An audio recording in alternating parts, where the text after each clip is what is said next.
మన ప్రభు అయిన యేసుక్రీస్తు నామంలో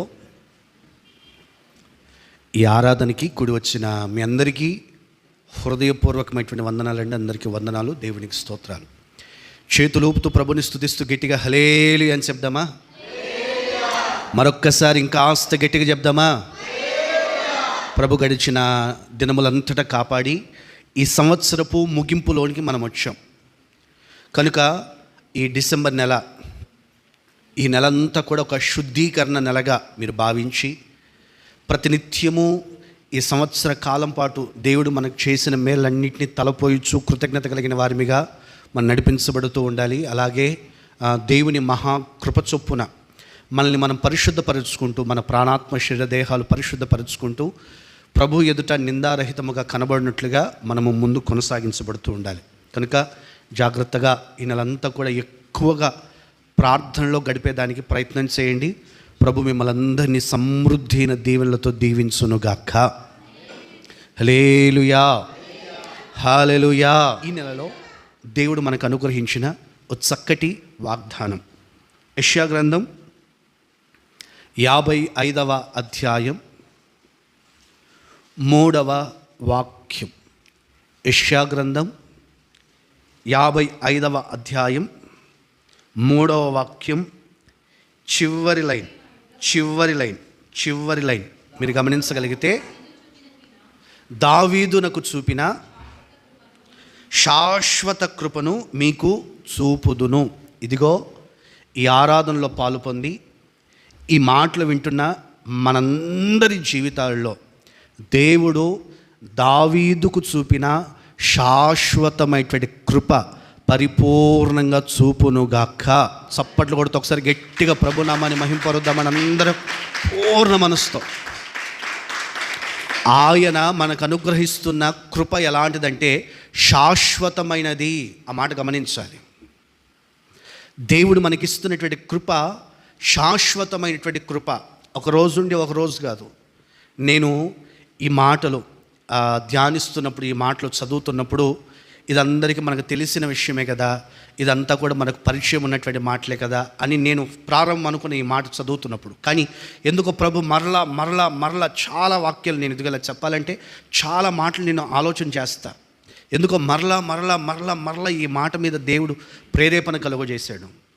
ఎందుకు అంటే సంవత్సర అంతములోనికి మనం వచ్చాం, చివరి నెలలోనికి మనం వచ్చాం. చాలా జాగ్రత్తగా గమనించండి.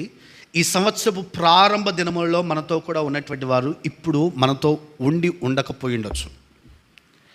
ఈ సంవత్సరపు ప్రారంభంలో మనం కలిగినటువంటి ఆ స్నేహ బంధాలు, లేకపోతే ఆత్మ సంబంధంగా బంధాలు, లేకపోతే ఎవరో పరిచయం ఉన్నటువంటి పరిచయాలు, లేక మన బంధువులు, లేక మన స్నేహితులు, మనకు తెలిసినటువంటి వారు ఎందరో మనతో ప్రారంభించిన వాళ్ళు ఈరోజుకు ఉండిండకపోయి ఉండొచ్చు. మరికొంతమంది ప్రేమను దూరం చేసుకొని దూరం అయిపోయి ఉండొచ్చు. మరలా చెప్తున్నా, దూరం అయిపోయినటువంటి పరిస్థితులు మనిషి యొక్క అనుభవాల్లో మనకు కనబడతాయేమో కానీ, దేవుడు ఒక వ్యక్తిని ప్రేమిస్తే, దేవుడు ఒక వ్యక్తిని ఆశీర్వదించాలని కోరుకుంటే, దేవుడు ఒక వ్యక్తిని వర్ధిల్లింపచేయాలని ఆకాంక్షిస్తే, ఆ వ్యక్తికి అనుగ్రహించే ఆశీర్వాదం, ఆ వ్యక్తికి అనుగ్రహించే దీవెన ఎలా ఉంటుందంటే శాశ్వతమైనటువంటి దీవెన ప్రభు కలుగజేయునుగాక. శాశ్వతం ఉంటుంది. మీరు లేఖన భాగాల్లో క్లుప్తంగా కొన్ని విషయాలు మీరు గమనించగలిగితే, కీర్తనల గ్రంథంలో 30వ కీర్తన 5వ వాక్యం చూడండి. కీర్తనల గ్రంథం 30వ కీర్తన 5వ వాక్యం. ఆయన కోపము నిమిషమాత్రముండును, ఆయన దయ ఆయుష్కాలమంతా కూడా నిలిచి ఉంటుంది. చాలా జాగ్రత్తగా మీరు ఈ మాటలు గమనించాలి. ఆయన కోపం ఎంతసేపు ఉంటుందంట? నిమిషం మాత్రం ఉంటుందట. కోపం ఎంతసేపు ఉంటుంది? నిమిషమే. మనకు కూడా కోపం వచ్చినా ఆ టైం వరకే ఉండాలి. కోపపడుడి కానీ పాపం చేయకుడి. కోపపడుడి కానీ కోపము పాపానికి ఉన్న వ్యత్యాసం ఏంటి తెలుసా? ఆ కోపాన్ని అలాగే మనసులో పెట్టుకోవడమే పాపం. కొంతమంది కోపాన్ని మనసులో పెట్టుకొని దాన్ని క్యారీ చేస్తూ ఉంటారు.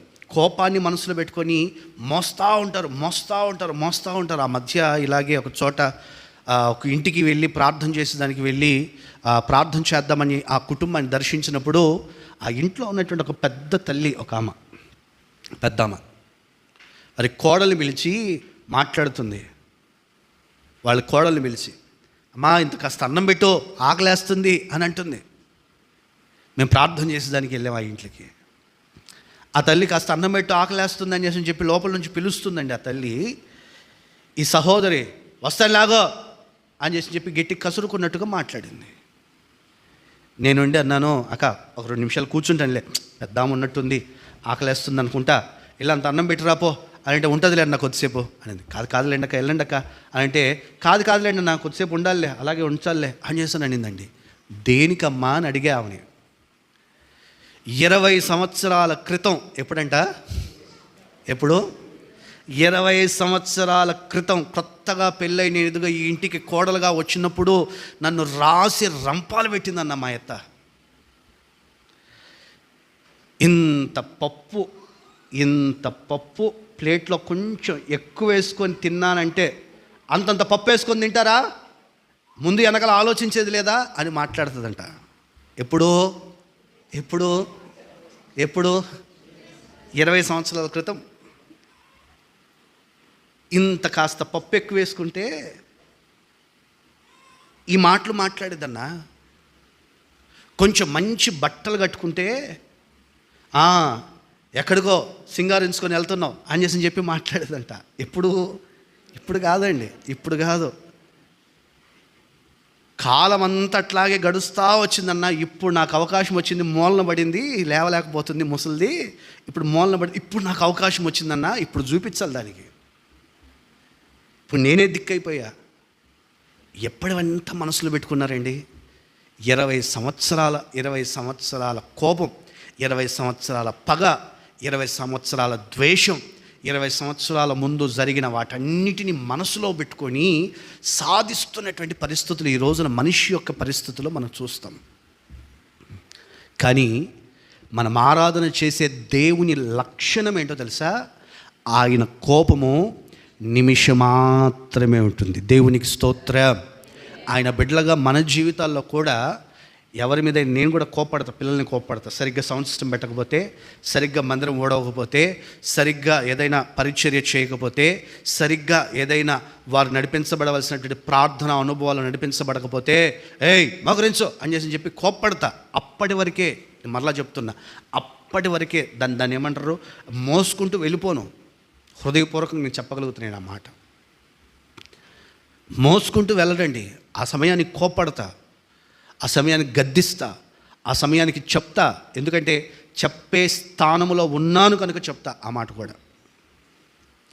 కోప్పడాలి తల్లిదండ్రులుగా మీ పిల్లల మీద, కానీ ద్వేషం పెంచుకోకూడదు వాళ్ళ మీద, పిల్లల మీద పగ పెంచుకోకూడదు, పిల్లల మీద ఒక ద్వేషపూరితమైనటువంటి మనస్తత్వాలు, భావాలు పెట్టుకోకూడదు. ఇతరుల మీద కూడా నేను అంటుంది, నీ పొరుగు వారి మీద కూడా. ఇది దేవుని స్వభావం.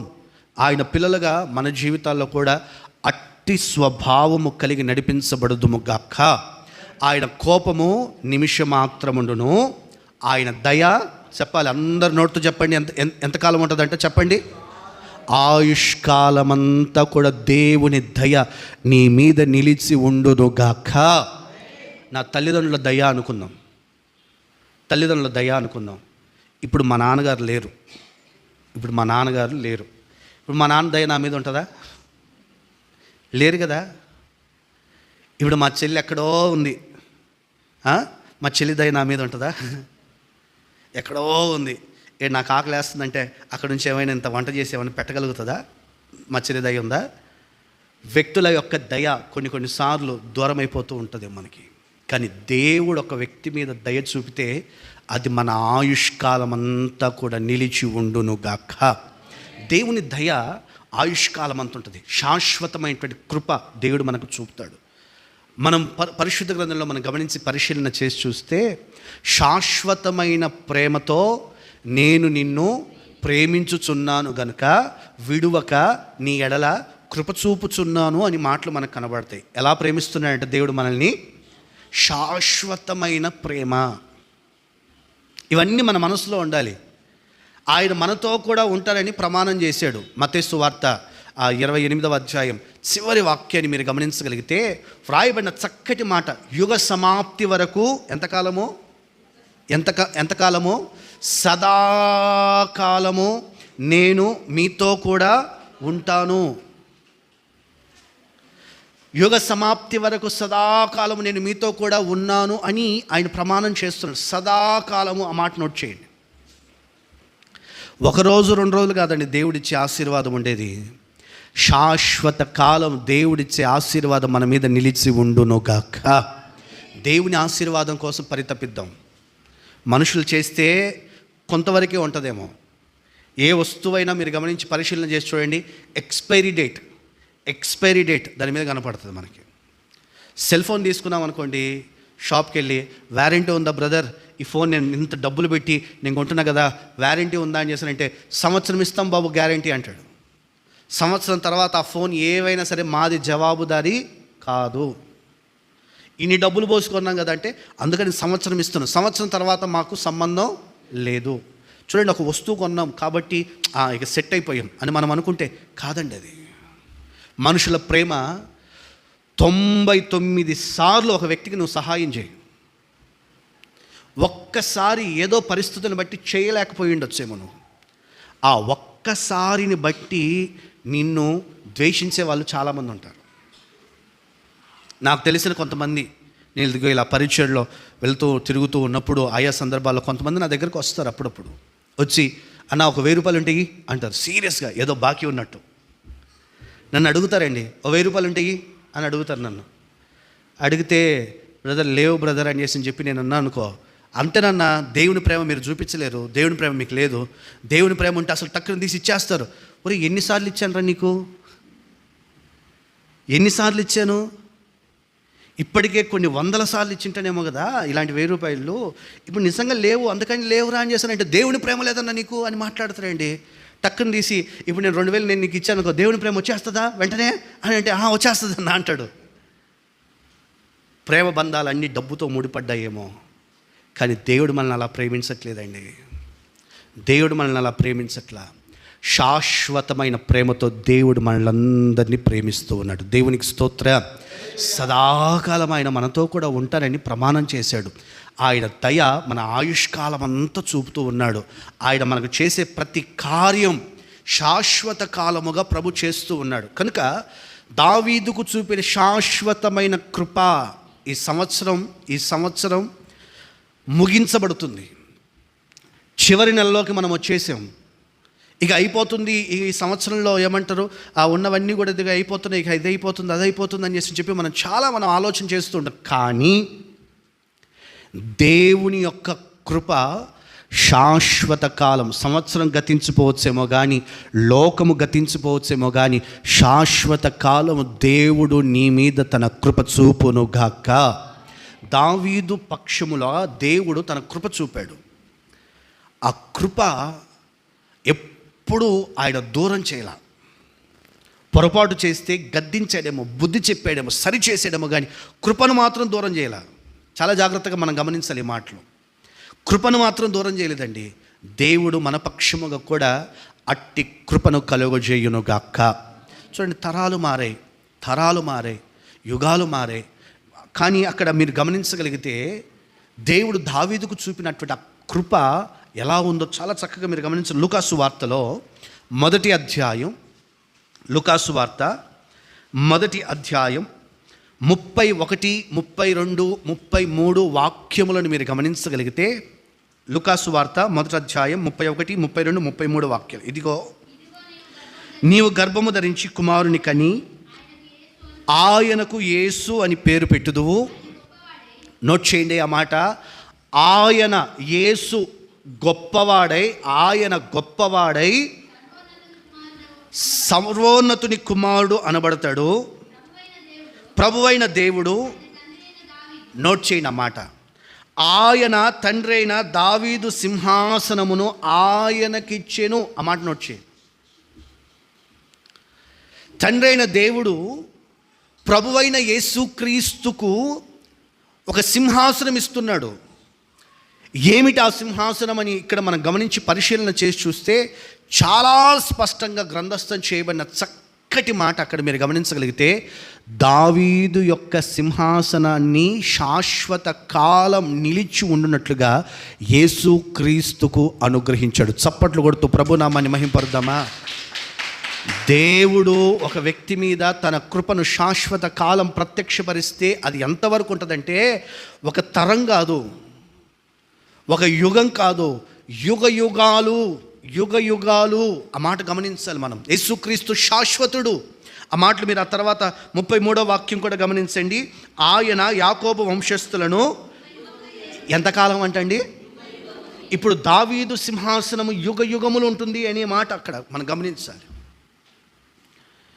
యుగ యుగములు దావీదు సింహాసనం మీద యేసుక్రీస్తు కూర్చొని దావీదు తండ్రైన దావీదును గుర్తు చేస్తూ ఏలుబడి చేస్తున్నాడు. ఆ తర్వాత మీరు గమనించండి, ఆయన రాజ్యము తర్వాత చదవండి, ఆయన రాజ్యము అంతము లేనిదై ఉండును. ఆ మాట గమనించాలి. ఎండ్లెస్. చాలా జాగ్రత్తగా గమనించాలి ఆ మాట. దేవుడు ఒక వ్యక్తిని దీవిస్తే, దేవుడు ఒక వ్యక్తిని వర్ధలింప చేయాలని కోరుకుంటే, అందుకనే మనుషుల దయ కోసం వాళ్ళ దయ కావాలి, వీళ్ళ దయ కావాలి, వాళ్ళు మా మీద ప్రేమ చూపితే చాలు, వీళ్ళు మా మీద ప్రేమ చూపితే చాలు. కొన్నిసార్లు మనం అనుకుంటుంటాం, గొప్ప స్థాయిలో ఉన్నవాళ్ళు, అధికారులు కావచ్చు, లేకపోతే పెద్ద హోదాలో ఉన్నవాళ్ళు కావచ్చు, లేకపోతే పెద్ద పెద్ద సేవకులు కావచ్చు, చాలామందితో మనం ఎలా ఉంటాం తెలుసా? ఒక్కసారి వాళ్ళని చూస్తే చాలు అని చెప్పి మనం అనుకుంటాం. ఒకవేళ వాళ్ళు కానీ పెద్దవాళ్ళుగా ఉన్నటువంటి వాళ్ళు మనతో ఒకసారి వాళ్ళ దగ్గరికి వెళ్ళి నన్ను ఒక్క ఫోటో అని చెప్పి ఒక పెద్ద రాజకీయ నాయకుడు అనుకుందాం, సీఎం అనుకుందాం, పిఎం అనుకుందాం, ఒక పెద్ద హోదాలో ఉన్నటువంటి ఒక అధికారి అనుకుందాం, లేకపోతే ఒక పెద్ద సేవకుడు అనుకుందాం, ఒక చిన్న ఫోటో ఒక్క ఫోటో అన్న అని వాళ్ళతో ఒక ఫోటో తీసుకుంటాం. మనం ఎంత సంబరపడిపోతామండి, ఎంత మురిసిపోతాం మనం. ఏది వాళ్ళతో మనం మాట్లాడాము, వాళ్ళతో మనము ఫోటో దిగాము, వాళ్ళకు మనము షేక్ హ్యాండ్ ఇచ్చాము, వాళ్ళను మనము పలకరించాము అని చెప్పి ఎప్పుడైనా సేవకులుగా మాలాంటి వాళ్ళు ఎప్పుడైనా చాలామందిని చూస్తుంటాం కదా, ఎప్పుడైనా ఒకరిని పలకరించామనుకోండి, ప్రేమగా పలకరించామనుకోండి, సిస్టర్ బాగున్నారా, బ్రదర్ బాగున్నారా అని పలకరించామనుకోండి, అసలు వాళ్ళు మామూలుగా చెప్పుకోరండి. ఆ తర్వాత అన్నా మీరు ఆ రోజు పలకరించారన్నా అంతమందిలో కూడా మమ్మల్ని అని అంటుంటారు కదా. ఆ తర్వాత మళ్ళీ మాకు గుర్తుంటారో మరలా గుర్తుంటారో అండి. మనిషి ఒకవేళ మర్చిపోవచ్చేమో, మనిషి యొక్క ఆలోచనలు కొద్ది వరకు మాత్రమే, అంటే వారి దయ కొద్ది వరకు మాత్రమే, అంటే వారు చేయగలిగితే ఎంతవరకు చేస్తారు, కొద్ది వరకు మాత్రమే చేస్తారేమో. కానీ జీవము కలిగిన దేవుడు ఒక వ్యక్తికి కృప చూపితే, దావీదుకు చూపిన శాశ్వతమైన కృప. నేను ఈ మాటలు మరలా చదువుతున్నప్పుడు, ఈ మాటలన్నీ ఆలోచన చేస్తున్నప్పుడు నా హృదయం సంతోషించింది. కనుక ఇదిగో ఈ ఆదివారపు రోజున ఈ మాటలు సంఘంగా మీకు తెలియపరుద్దామని చెప్పి ఈ మాటలు మీతో మాట్లాడుతున్నా. శాశ్వతమైనటువంటి కృప చూపిన దేవుడు అంతము లేని రాజ్యముగా దావీదు యొక్క రాజ్యమును, దావీదు యొక్క సింహాసనాన్ని దేవుడు స్థిరపరిచి ఉన్నాడు. దేవునికి స్తోత్రం. యుగ యుగములు ఏలేటట్లుగా దేవుడు దావీదు సింహాసనాన్ని స్థిరపరిచాడు. కనుక ఇదిగో ఈ ఆరాధనలో చేరిన మన జీవితాల్లో కూడా దేవుని ద్వారా శాశ్వతమైన కృప ఇక్కడ చేరిన మనమంతా కూడా పొందుదుముగాక. దేవుని కృప పొందితే కలిగే ఆశీర్వాదాలు, కలిగే దీవెనలు శాశ్వత కాలం ఉంటాయి అనే విషయం గమనించాలి ఇక్కడ మనం. కనుక ఆయన కృప ద్వారా కలిగే కార్యాలు లేఖన భాగాల్లో చాలా వ్రాయబడి ఉన్నాయి. క్లుప్తంగా 2 లేకపోతే 3 విషయాలు నేను మీకు తెలియపరుస్తున్న ఆ మాటలు మీరు కాస్త గమనించండి. యోబు గ్రంథం 10వ అధ్యాయం 12వ వాక్యం. యోబు గ్రంథం 10వ అధ్యాయం 12వ వాక్యం. జీవమును అనుగ్రహించి నా ఎడల కృప చూపితివి. నోట్ చేసిన మాట, కృప ద్వారా కలుగుతున్నటువంటి ఆశీర్వాదాలలో మొట్టమొదటిది నేను ఇదిగో ఈ ఆరాధనలో తెలియపరచాలనుకునే ఆ మాట మీరు గమనించండి. అక్కడ జీవమును అనుగ్రహించి నా ఎడల కృప చూపితివి, నీ సంరక్షణ చేత నా ఆత్మను కాపాడితివి. ఆ మాట నోట్ చేయండి. కృప ద్వారా ఏం కలుగుతుందంటే సంరక్షణ కలుగుతుంది, ఆత్మకు గొప్ప కాపుదల కలుగుతుంది అనే విషయం గమనించాలి.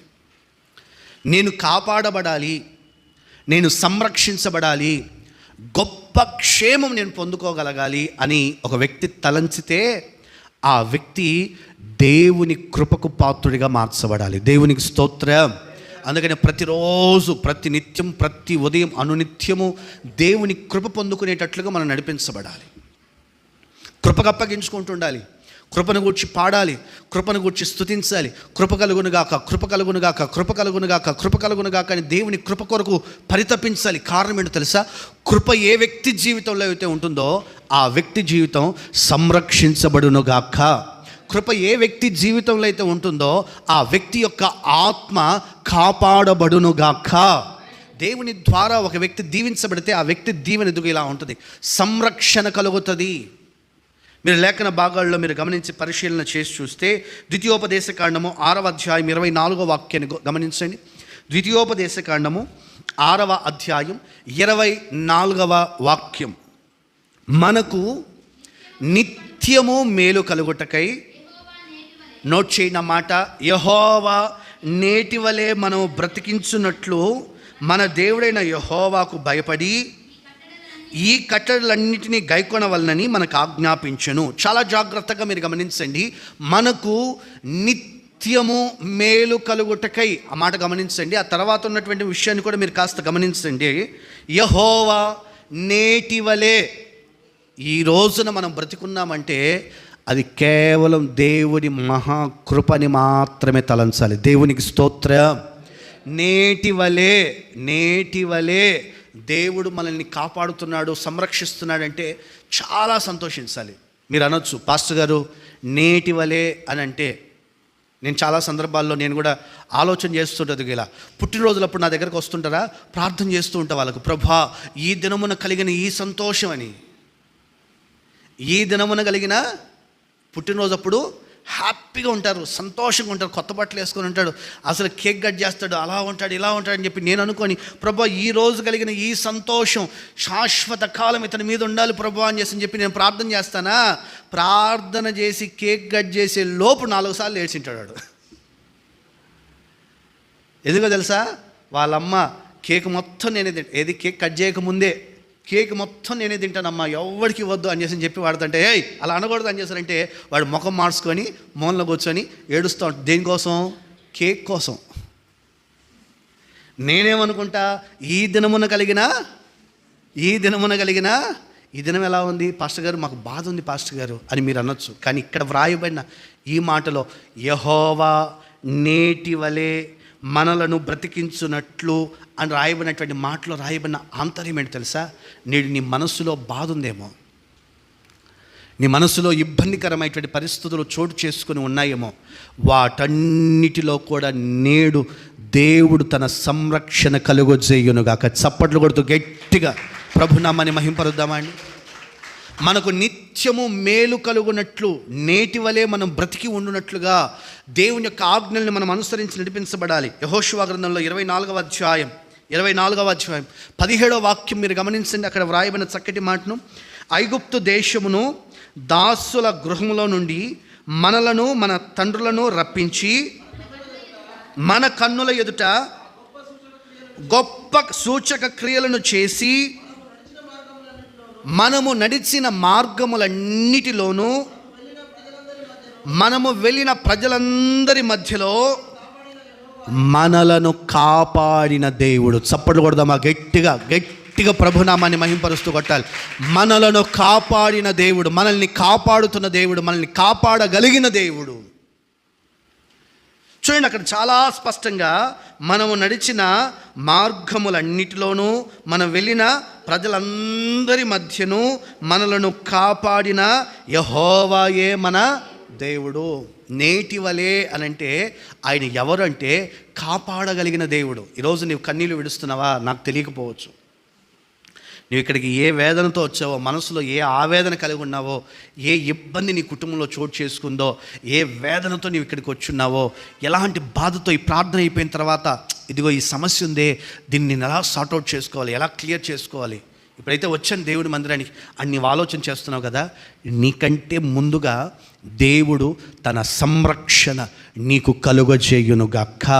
శాశ్వతమైనటువంటి కృప చూపగలిగిన దేవుడు తన కృప చేత సంరక్షణ కలుగజేస్తాడు. మనకు తెలియదు కొన్నిసార్లు, మనకు తెలియకుండా మనం నడిపించబడుతున్నటువంటి మార్గాలన్నింటిలో దేవుని ఉన్నతమైనటువంటి కాపుదల అన్ని విషయాల్లో మనకు కలుగును గాక. రెండో విషయం చెప్తాను, క్లుప్తంగా నేను చెప్తున్నా, నా మాటలు మీరు కాస్త గమనించండి. సమయం పరిగెడతా ఉంది కనుక క్లుప్తంగా చెప్తున్నాను, నేను మాటలు గమనించు. కీర్తన గ్రంథం 31వ కీర్తన 7వ వాక్యం.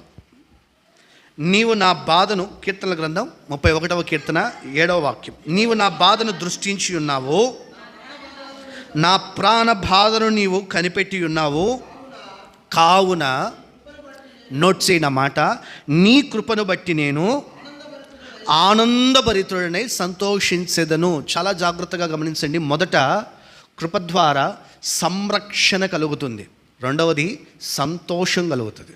మొదటిది ఏంటిది? సంరక్షణ. రెండవది సంతోషం. కృప ద్వారా సంతోషం.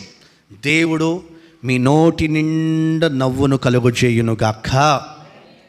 ఆ మధ్య ఇలాగే మాట్లాడుతూ ఉంటే ఎంతసేపు చూసిన ఒక తల్లి మాత్రం ఉసూరమంట అమ్మనే ఉంటుందండి. ఆ బస్టాండ్లో బ్యాగులు పోగొట్టుకున్న వాళ్ళు ఉంటారు చూడు, అలాగే ఉంటుంది ఒక తల్లి మాత్రం. చాలాసార్లు చూసి చూసి చూసి చూసి చూసి చూసి పెద్దామా కాబట్టి స్వతంత్రంతో అడిగా, ఏమమ్మా నవ్వొచ్చా, నీకు నవ్వడం తెలుసా అని చెప్పి నేను ఆ తల్లిని అడిగా. ఆ తల్లి చెప్పిన మాటే చెప్తున్నానండి. నవ్వుతానులేయో అనింది. ఒకసారి నవ్వమ్మ చూస్తానమ్మా, నువ్వు చూస్తుంటే నవ్వాలి అనింది ఆ తల్లి. పెద్దాం కదా అని చెప్పి అడిగా నేను. అట్లా కాదమ్మా, ఎన్నిసార్లు నిన్ను చూసినా సరే అసలు నీ నోట్లో నవ్వే లేదమ్మా, సంతోషమే లేదమ్మా. నవ్వుతూ ఉండు తల్లి, ఆనందంగా ఉండమ్మా. ఎప్పుడు ఆ బస్టాండ్లో బ్యాగులు పోగొట్టుకున్న వాళ్ళలాగా, ఆనందం తాగిన మొక్కలాగా ఎందుకమ్మా ఉసూరం అంటూ ఉంటావు? నవ్వుతూ ఉండమ్మా, కలకల్లాడుతూ ఉండమ్మా. కోపాలు, ద్వేషాలు, ఈర్ష్యలు, అసూయలు ఎందుకు తల్లి? ఆ ముఖం అంతా ముడుచుకొని ఎందుకు తల్లి ఎప్పుడు అలా ఉంటావమ్మా? కాస్త నవ్వుంచమ్మా నీ నోట్లో అని చెప్పి నేను ఆ తల్లిని అడిగితే, ఆ తల్లి నవ్వుతానులేయ్యా నవ్వు వచ్చినప్పుడు అని చేశాను అనేది. అదేనమ్మా, ఎప్పుడు నవ్వుతావో చెప్పమ్మా, ఓ ఫోటో అన్న తీసి పెద్దాం కదా అని కొంచెం స్వతంత్రంతోనే అడిగా. ఫోటో అన్న తీసి పెట్టుకుంటానమ్మా అంటే, సంవత్సరానికి 3 సార్లు నవ్వుతలే అనింది ఆ తల్లి. ఎప్పుడెప్పుడమ్మా అన్న నేను. ఆ తల్లి చెప్పిన మాటే చెప్తున్నానండి. డిసెంబర్ నెల కదా అందుకని చెప్పి ఈ మాటలు గుర్తుకొచ్చేయేమో నాకు. ఆ తల్లి చెప్పిన మాటే చెప్తున్నా. ఎప్పుడు నవ్వుతావు చెప్పమ్మా అని చేస్తారంటే, ఒకటి కిస్మిస్ పండక్కి అనింది, రెండవది అన్న కొత్త సంవత్సరానికి అయ్యా అనింది, మూడవది అన్న ఈస్టర్ అని మీరు అంటారు. ఆ తల్లి ఈస్టర్ చెప్పలా, కొంచెం సిగ్గుపడతానని చెప్పింది, మా పెళ్లి రోజులు అయ్యో అనింది. ఏందమ్మా ఈ 3 రోజులు అన్న నేను ఆ తల్లిని. ఏంటమ్మా ఈ 3 రోజులు అని అడిగితే, ఈ 3 రోజులేనయ్యా మా ఆయన నన్ను కొట్టడు. ఒకవేళ ఆ రోజు ఏదైనా పొరపాటు చేసినా మన వాళ్ళకు కొంచెం ఎక్స్క్యూజ్ ఎక్కువ, కొంచెం ఎక్కువ ఏమంటారు, ఆ వసతి ఎక్కువ, కొంచెం ప్రేమ ఎక్కువ మన వాళ్ళకి ఇంకొంత ఎక్కువ. ఏం చేస్తుంది తెలుసా? ఈరోజు శుద్ధీకరణ కాబట్టి ఈరోజు గొడవలు వద్దు, బలారాధన అయిపోని, ప్రభు బలారాధన ఏంటి అయిపోని, ఇంటికి పోయిన వెంటనే చూసుకుందాంపా. శనివారం అంతా నిన్నంతా బిగపట్టుకొని ఉంటారు, పళ్ళు పట్ట పట్ట పట్ట పట్ట పట్ట పట్ట పట్ట పట్ట పట్ట కొరుకుతాయి. ఏమంటారు, కోపం వచ్చిన ఎక్స్ప్రెస్ చేయరు కొంతమంది. కోపం వస్తే కోపడండి, అంతటితోనే అయిపోవాలి అంతే తప్ప పట్ట పట్ట పట్ట పట్ట పట్ట పట్ట పట్ట కొరుకుతా. ప్రభు బలారాధన అయిపోయి బతికిపోయావు, శుద్ధీకరణ అయిపోయి బతికిపోయావు. ఈరోజు ఈయన అంటాడంట, పండగ అయిపోయి బతికిపోయావు ఈరోజు అంటాడంట వాళ్ళ భార్యతో. ఎప్పుడు? కిస్మిస్ పండగకే. ఒకవేళ ఏదైనా పొరపాటు చేస్తే కొత్త సంవత్సరం వాడు అంటాడంట, పండగ అయిపోయి బతికిపోయావు అంటాడంట. ఎప్పుడు? కొత్త సంవత్సరం రోజు. పెళ్లి రోజు ఏమంటారు, ఈరోజు పెళ్లి రోజు అయిపోయి బతికిపోయావు అంటాడంట. ఈ 3 రోజులే కొట్టడంట. మరి ఏమేం పనులు చేస్తుంటుందో, ఆయన ఎందుకు కొడతాడో నాకైతే తెలియదు. కానీ ఆ 3 రోజులు నవ్వుతానయ్యా, ఇక రోజు దెబ్బలే. నా భర్త ఎప్పుడు ఏమంటాడో కూడా తెలియదు, ఇక నవ్వరమ్మంటే ఎట్ట వస్తుందయ్యా అని బాధపడుతున్నారేమో. చూడండి, హన్నా కూడా మనసులో పిల్లలు లేరని ఒక బాధ. దేవుడి మందిరానికి వెళ్ళిందండి. అక్కడ మీరు గమనించగలిగితే కీర్తన గ్రంథంలో చదివిన ఆ అధ్యాయం, ఆ వాక్యంలో 31వ కీర్తన 7వ వాక్యంలో, నీవు నా బాధను దృష్టించి ఉన్నావు. చూసావయ్యా, నువ్వు చూసిన దేవుడు అలాగే వదిలిపెడతాడంటే వదిలిపెట్టడండి. నీ బాధను ఆయన చూశాడు.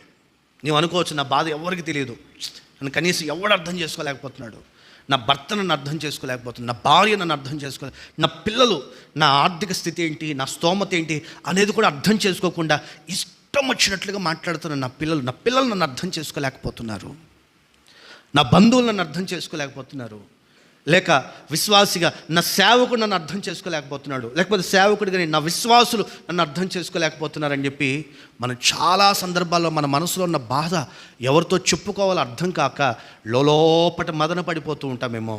విశ్వసించండి, ఇదిగో ఈ ఆరాధనలో ప్రభు తన కృప చూపి మీతో మాట్లాడుతున్నాడు. నీ బాధనంతటిని ప్రభు దృష్టించి ఉన్నాడు. దేవునికి స్తోత్రం. నీ లోపట కుమిలిపోతున్నావే, హన్న మనో దుఃఖం కలిగి కుమిలిపోతుందండి లోపట. దేవుడి మందిరంలో ప్రార్థన చేసింది, మనకందరికీ తెలిసిన చరిత్ర. ఆమె ప్రార్థన ముగించిన తర్వాత రాయబడిన చక్కటి మాట, నాటి నుండి ఆమె దుఃఖముఖిగా ఉండడం మానిందట. దేవునికి స్తోత్రం. ఆ రోజు నుంచి దుఃఖముతో ఉండడం మానేసిందంటండి దేవుని దగ్గర ప్రార్థన చేసుకున్న తర్వాత. నీ బాధ ఎవరికి నేను చెప్పుకోలేను అన్నట్లుగా నీ కంటికి కనబడుతుండొచ్చు. లేఖన భాగాల్లో కూడా మీరు గమనించి పరిశీలన చేసి చూస్తే ఇశ్రాయేలు యొక్క బాధను దేవుడు లక్ష్య పెట్టాడు. చూడండి ఆ మాట, నిర్గమకాండం 2వ అధ్యాయం 25వ వాక్యం. నిర్గమకాండము 2వ అధ్యాయం 25వ వాక్యం చూడండి, త్వరగా చదవండి. దేవుడు ఇశ్రాయేలును చూచెను, దేవుడు వారి యందు ఏం చేశాడంట? లక్ష్యం ఉంచాడు. ఈ మాటలు గమనించాలి మనం. వారి యందు దేవుడు, నీ యందు, నీ కుటుంబం యందు, నీ పిల్లల యందు దేవుడు లక్ష్యం ఉంచాడండి. నువ్వు కంగారు పడొద్దు, కలవరపడొద్దు. దేవుడు ఎంతగా ఆశీర్వదించాడు తెలుసా? లక్ష్యం ఉంచిన దేవుడు ఎంతగా ఆశీర్వదించాడు తెలుసా? కీర్తన గ్రంథం 23వ కీర్తన మనకు బాగా తెలిసిన కీర్తన. మనం ప్రతిసారి చదువుకుంటూ ఉంటాము. ఎలా చదువుతామంటే మాకు కంఠస్థం ఉంది కాబట్టి టగడగడగడగడగడగడగడ చెప్పేద్దామని చేస్తున్నట్టుగా చెప్పేస్తూ ఉంటామేమో. ఏమని చెప్పండి ఒకసారి. యెహోవా నా కాపరి, నాకు లేమి కలగదు, పచ్చి కలిగిన చోట్ల ఆయన నన్ను పరుండ చేయించున్నాడు. చూడకుండా చదువుతున్నారుగా అందరూ, చూడకుండా చదువుతున్నారుగా. 5వ వాక్యం, నా శత్రువుల ఎదుట. చూడండి ఎంత చక్కటి మాటో. ఈ మాట మోషే జీవితంలో నెరవేర్పు కలిగింది. ఈ మాట మోషే జీవితంలో నెరవేర్చాడండి. దేవుడు లక్ష్యం ఉంచిన ప్రజల పక్షముగా దేవుడు ఆ క్రియలన్నీ, ఆ కార్యాలన్నీ చేస్తూ ఉంటాడు. చూడండి, పిల్లలందరినీ, పిల్లల్ని పుట్టినట్లుగా చంపాలని ఫరో శాసనం ఒకటి జారీ చేస్తే పుట్టిన పిల్లలందరినీ చంపేస్తున్నారండి. మోషే తల్లి మోషేను పెట్లో దాచిపెట్టింది. ఇక దాచడానికి వీలు లేనంత ఎదిగిపోయి కేకలు పెడతారు కదా. ఆ పిల్లోడు చూడండి మౌనంగా ఉన్నారు, పాప చూడండి మౌనంగా ఉంది కదా. వీళ్ళు చూడండి, వీళ్ళు మౌనంగా ఉండమంటే ఉంటారా? ఈ పిల్ల బ్యాచ్ ఉంటారా? కేకలు, చెవులు పోయి అంత కేకలు, రక్తాలు వస్తాయేమో అన్నంత కేకలు కదా. దాయలేనంతగా పెరిగి పెద్దగా అవుతూ ఉంటే ఏం చేయాలో అర్థం కాక జమ్ము పెట్టెలో పెట్టి నీళ్ళలో వదిలేసిందండి. నాకు తెలిసిన చరిత్రే. ఫరో యొక్క కుమార్తె, ఎంత చక్కగా చూడండి ఆ మాటలు. ఫరో యొక్క కుమార్తె నీళ్ళల్లో స్నానం చేస్తున్నప్పుడు జమ్ము పెట్టెలో మోషే కనపడితే మోషేని తీసుకుని ఇంటికి వెళ్ళింది. మోషేకు పాలు ఇచ్చేదానికి మోషే తల్లినే మరలా పిలిచింది. ఎవరి కళ్ళ ఎదుట ఈ తల్లి తన బిడ్డకు పాలిస్తుందో తెలుసా అండి? మోషే తల్లి మోషేకి పాలిస్తుందో ఎవరి కళ్ళ ఎదుట తెలుసా? ఎవరైతే ప్రాణం తీయాలి అని అనుకున్నారో వాళ్ళ కళ్ళ ఎదుటే నీవు ఆహారం తినేటట్లుగా ప్రభు నిన్ను ఆశీర్వదించునుగాక. చప్పట్లు కొడుతూ గట్టిగా ప్రభు నామాన్ని మహిమపడతాడు. ఆయన మనల్ని లక్ష్యముంచే దేవుడు. లక్ష్యముంచి మన జీవితాల్లో కలిగిన బాధలన్నీ కూడా తొలగించి ఆయన మన జీవితాల్లో ఆనంద సంతోషాలు నిలుపునుగాక. మీ సంతోషాన్ని లెక్క పెట్టుకునేటట్లుగా కాదు. ఈ రోజున అసలు ఈ నెలలో నవ్వి ఎంతకాలమైందో తెలుసా అన్నట్లుగా కాదు. ప్రతిరోజు ప్రతినిత్యం ఒక సేవకుడిగా చెప్తున్నానండి, కోరుకుంటానండి నేను సంఘానికి వచ్చి ఎప్పుడు, నా దేవుడు మీ నోటి నిండా నవ్వుంచునుగాక, మీ హృదయంతరంగాల్లో ఆనందం ఏలుబడి చేయునుగాక. నోటి నిండా నవ్వుంచుకోండి. అలా అని ఎక్కడ పడితే అక్కడ ఏది మాయల పక్కన నవ్వులు అంటారు చూడండి, అవి నవ్వమాకండి, పిచ్చోళ్ళు అనుకుంటారు. నవ్వు ఉండాలి కదా అని చెప్పి ఎక్కడ పడితే అక్కడ నవ్వమని కాదు. నోట ఒక స్మైల్, నీ ముఖంలో ఒక సంతోషకరమైనటువంటి కళ, నీ ముఖంలో ఒక ఆనందకరమైనటువంటి జీవకళ దేవుడు కలుగు చేయునుగాక. మూడో విషయాన్ని కూడా చెప్తాను, ఆ మాటలు గమనించండి. మొదటిది సంరక్షణ, రెండవది సంతోషం, మూడో విషయాన్ని కూడా మీరు గమనించండి. సంస్కరణ. దేవుడు మనకు సంరక్షణ కలుగజేస్తాడు. రెండవది సంతోషాన్ని కలుగజేస్తాడు. మూడవది సంస్కరణ. కీర్తనల గ్రంథం 51వ కీర్తన మొదటి వాక్యం. కీర్తనల గ్రంథం 51వ కీర్తన మొట్టమొదటి వాక్యం. దేవా నీ కృప చొప్పున నన్ను కరుణింపుము. నోట్ చేయన మాట, నీ వాత్సల్య బాహుల్యము చొప్పున నా అతిక్రమములను తుడిచివేయుము. ఆ మాటలు గమనించండి. దేవా నీ కృప చొప్పున నన్ను కరుణించి నా అతిక్రమములను తుడిచివేయి. ఒక దేవుని ద్వారా కలుగుతున్నటువంటి సంస్కరణ, శుద్ధీకరణ జరుగుతుంది. మనం ఆరాధన చేసే మన దేవుడు మనలో ఏదైనా లోపం ఉంటే దేవుడే సంస్కరణకర్తగా మనలందరినీ సంస్కరించునుగాక, మనలో ఒక సంస్కారం కలుగజేయునుగాక, దేవుని ఉన్నతమైనటువంటి క్రియ మనలో జరిపించునుగాక. దావీదు ఇక్కడ ఒక పశ్చాత్తాపంతో, మనకు తెలిసిన మాటలు, బెత్షెబాతో పాపం చేసిన తరువాత దావీదు పశ్చాత్తాపడి ప్రార్థన చేస్తున్న, ప్రభా నీ కృప చొప్పున నన్ను కరుణించి నా అతిక్రమాలు మీరు కడగండి యేసయ్యా, సంస్కరించండి యేసయ్యా, పరిశుద్ధపరచండి యేసయ్యా అని దేవుని సముఖంలో ప్రార్థన చేస్తున్నాడు. ఆయన కృప చొప్పున మనల్ని ఏం చేస్తాడంటే సంస్కరిస్తాడు, మనల్ని పరిశుద్ధపరుస్తాడు, పవిత్రపరుస్తాడు. ఒక వ్యక్తి పరిశుద్ధపరచబడాలి అంటే నా మనస్సు పరిశుద్ధపరచబడాలి, నా ఆలోచనలు పరిశుద్ధపరచబడాలి, నా జీవితం పరిశుద్ధపరచబడాలి. తప్పు లేనివాడు ఎవ్వడు లేడండి. నేను చెప్తున్నా, తప్పు లేనివాడు ఎవ్వడు లేడు. చిన్నది కావచ్చు, పెద్దది కావచ్చు, తెలిసి కావచ్చు, తెలియక కావచ్చు. ఒక్కొక్క ఊర్లో ఒక్కొక్క భాష. నేనే చాలా సందర్భాల్లో నేను చెప్తూ ఉంటాను. ఇదిగో ఇలా నేను మాట్లాడే ప్రతి మాటలో ఏమంటారు, ఇలా మాట్లాడుతూ ఉంటే ఒక చిన్న అమ్మాయి 7th క్లాసు 8th క్లాసు చదువుతుంది. అప్పుడు ఆ అమ్మాయి నా దగ్గరికి వచ్చి, పాస్టర్ గారు మీరు బూతులు మాట్లాడుతున్నారుగా అని నన్ను. నేను ఎప్పుడు మాట్లాడాను అమ్మాయి అన్న. అంత అమ్మాయి అంత బొడ్డది. నేను ఎప్పుడు మాట్లాడానమ్మా అని చెప్పి నేను అడిగా. ఆ పాప చెప్పిన మాట తెలుసా, మీరు మాటకు ముందు నీ అబ్బా అంటారుగా అని చేసి. నాకు అప్పట్లో అలవాటు, ఏదైనా ఏమంటారు, ఇది ఇది ఇది నేను అడిగాను అనుకో అన్న వాళ్ళని, ఇది ఎంత బ్రదర్ అని చెప్పి నేను అడిగాను అనుకో అన్న వాళ్ళని. అన్న ఇది 100 రూపాయలు. ఓరి నీ అబ్బా 100 రూపాయలా అని అనేవాడిని. మా ఊరి భాష రాయలసీమ భాష అది అసలు ఏమంటారు, క్యాజువల్గా చాలా వాడుకగా మాట్లాడే భాష. అది పెద్ద భూత పదం కాదు. మా వాళ్ళు భూత పదాలు అని చేశారంటే, తెమ్మన్నా ఒక భూతే, పొమ్మన్నా భూతే, రమ్మన్నా భూతే, కూర్చోమన్నా భూతే, లేహమన్నా అన్నీ ఇంకా అయ్యే మా వాళ్ళు. అదేమంటారు కామన్ లాంగ్వేజ్ లాగా మాట్లాడేస్తారు మా వాళ్ళు. ఓరి ఇది పెద్ద మాటనా అని అనుకొని ఆ చిన్న పాప చెప్తే నేను సరి చెప్తున్నా హృదయపూర్వకంగా నేను చెప్పగలుగుతాను ఈ మాట. కొన్నిసార్లు మనకు తెలుసని కదా, రాయలసీమ భాష గుంటూరులో మాట్లాడమంటే కొడతారు. పెద్ద గొడవ జరిగింది. నేను గుడాల పండగకి నేను విశ్వాసిగా నేను వెళ్తున్నప్పుడు అందరూ ఏమంటారు, అప్పుడు భోజనాలకి పురుషులకు సపరేట్గా, స్త్రీలకు సపరేట్గా లేవు ప్రారంభం. అందరికి ఒకటే లైన్, అందరం ఒకటే దగ్గరికి ఏమంటారు పోతా ఉన్నారు, నెట్టుకుంటా ఉన్నారు. చాలా చిన్న అప్పుడు నా వయసు ఒక 13-14 సంవత్సరాలు ఉంటాయేమో నా వయసు. ఇంకా 8th 9th చదువుతుంటానేమో నేను. నా ముందు ఒక ఆడాముంది, వెనకాల నెడుతున్నారు. ఆమె ఏమంటారు, నెడుతున్నావు అని చెప్పి ఇలా అంటే వెనకాల వాళ్ళు దొబ్బుతున్నారు, అందుకని మిమ్మల్ని దొబ్బాల్సి వచ్చిందని అన్నానండి. దొబ్బుతున్నావు అంటావు అని చెప్పి ఓయమ్మ ఎంత లేచింది తెలుసు అసలు సీరియస్గా, ఏం మాట్లాడుతున్నాను అని అక్కడ అదొక ఏమంటారు వాడకూడని పదాలు అవి. కానీ మా ఊర్లో నెట్టడం అనేదాన్ని అది అంటారు, దొబ్బడం అంటారు. కానీ అక్కడ అది కరెక్ట్ అయింది కాదు. ఎవడు పర్ఫెక్ట్ కాదండి. అక్కడ మాటలు ఇక్కడ మాట్లాడినా కూడా పర్ఫెక్ట్ కాదండి. ఇక్కడ మాటలు అక్కడ మాట్లాడినా పర్ఫెక్ట్ కాదండి. ఎవడికి మాటలో పర్ఫెక్ట్ ఉందని, ప్రవర్తనలో పర్ఫెక్ట్గా ఉన్నామని, లేకపోతే నాకు అన్నీ తెలుసని, నేను ఇది అని అనేదానికి ఎవరికి లేదు. కానీ పొందుకున్న దోషం నుంచి తొలగిపోవాలి అంటే మాత్రం దేవుని కృప ద్వారా మాత్రమే సాధ్యపరచబడుతుంది. దేవునికి స్తోత్రం, హల్లెలూయా.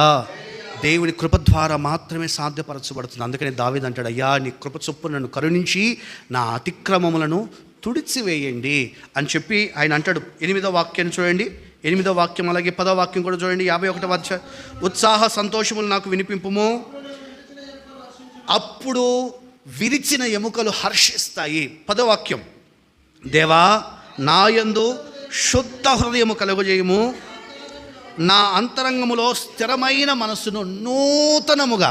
చూడండి, మనం ఆరాధన చేసే దేవుడు ఎవరో తెలుసా? రిపేర్ చేసి ఇచ్చేవాడు కాదు. మనం ఆరాధన చేసే దేవుడు ఎవరో తెలుసా? నీ కొరకు నూతనమైన కార్యములు చేయగలిగిన దేవుడు. దేవునికి స్తోత్రం. ఒక నూతనమైన స్థిరమైన మనసును దేవుడు మనందరికీ దయచేయును గాక. దాని కొరకే మనం ప్రయాసపడుతున్నామండి. ప్రభు బలారాధనలో చేయి వేసి దానికి మనమంతా కూడా సిద్ధపడి దేవుని సన్నిధానికి వచ్చాం. ఒక శుద్ధ హృదయం మనకు కావాలి, ఒక మంచి మనస్సాక్షి మనకు కావాలి, ఒక అంతరంగికల్లో ఒక శుద్ధీకరణ మనకు కావాలి. ఇవన్నీ మనకు కలిగి నడిపించబడాలంటే దేవుని కృప ద్వారా మాత్రమే సాధ్యపరచబడుతుంది. మూడు విషయాలు నేను చెప్పాను. ఒకటి సంరక్షణ, రెండవది సంతోషం, మూడవది సంస్కరణ. ఒకటి సంరక్షణ, రెండవది సంతోషం, మూడవది సంస్కరణ. దేవుడు విన్న ఈ మాటలు మీ జీవితాల్లో ఆశీర్వాదకరంగా వర్ధిల్లింపచేయునుగాక. మోకరించండి, తలలు వంచండి, కళ్ళు మూయండి. ఒక చిన్న తీర్మానంతో ప్రార్థన చేసుకుని ప్రభు యొక్క రక్తమాంసాల్లో చేయి వేసే దానికి పాలిభాగస్తులుగా మనం మార్చబడినట్లుగా ఓ తీర్మానంతో అందరూ చక్కగా మోకరించి ఒక చిన్న తీర్మానంతో ప్రార్థన చేసుకుందాం. అందరూ ప్రార్థన చేసుకుందామండి. ఎవరు మౌనంగా ఉండొద్దు. పూర్ణ హృదయంతో మనసారా ప్రభు చేతులకు అప్పగించుకొని ప్రార్థన చేసుకుందాం. ఎవరికి వారు ప్రార్థన చేసుకుందాం. ప్రభువా, దావీదుకు చూపిన శాశ్వతమైన ఆ కృప నాకు కావాలి. మీరు ఇచ్చే ఆశీర్వాదం శాశ్వతం ఉంటుందని మీరు ప్రమాణం చేశారు, మాట్లాడారు. కనుక ఆ మాటలు మా జీవితాల్లో నెరవేర్పు కలగాలి యేసయ్యా అని వచ్చిన తీర్మానంతో అందరం కూడా కలిసి ప్రార్థన చేసుకుందాం. ఎవరికి వారు ప్రార్థన చేసుకుందాం. ఆయన అరకొరగా ఇవ్వడు. ఆయన శాశ్వతమైన ఆశీర్వాదాన్ని కలుగజేస్తాడు. శాశ్వతమైనటువంటి దీవెని నీకు దయచేస్తాడు. శాశ్వతముగా ప్రభు నిన్ను ప్రేమిస్తాడు. నీకు ఆయన దయ ఆయుష్కాలం అంతా కూడా ఉంచుతాడు. ఆయన ప్రేమ శాశ్వతముగా నీ మీద చూపుతాడు. యుగ సమాప్తి వరకు సదాకాలము నీతో కూడా ప్రభువు ఉంటాడు. ఆయన ఇచ్చేది ఏదైనా సరే శాశ్వతమైనది ఇస్తాడు. ఆయన ఒక రోజు 2 రోజులు ఉండి పోయేది కాదు. కనుక పూర్ణ మనసుతో, ప్రభువా నీవిచ్చే శాశ్వతమైన కృప నాకు కావాలి యేసయ్యా అని అడగండి. అందరూ నోరు తెరిచి అడగండి. నీవిచ్చే శాశ్వతమైన కృప నాకు కావాలయ్యా. మనుషులు చూపే ప్రేమ కాదు, డబ్బుంటే ప్రేమించే ప్రేమ, ఉపయోగం ఉంటే ప్రేమించే ప్రేమ కాదయ్యా. మీరు కలుగజేస్తున్నటువంటి శాశ్వతమైనటువంటి కృప నాకు కావాలి యేసయ్యా అని పూర్ణ మనసుతో మనసారా ప్రభు సముఖంలో ప్రార్థన చేద్దామా. అధికారం ఉంటే ప్రేమించే ప్రేమ కాదు, ఆధిపత్యములో ఉంటే ప్రేమించే ప్రేమ కాదు. నిన్నుగా ప్రేమించగలిగిన ప్రేమ యేసయ్య ప్రేమ. కనుక పూర్ణ మనసుతో మనసారా ప్రభు సముఖంలో ప్రార్థన చేద్దామా. ప్రభువా మీ సహాయము దయచేయండి అయ్యా అని అడుగుదాం. అందరూ అడుగుదాం. మీ కొరకు ప్రార్థన చేయబోతున్నాం.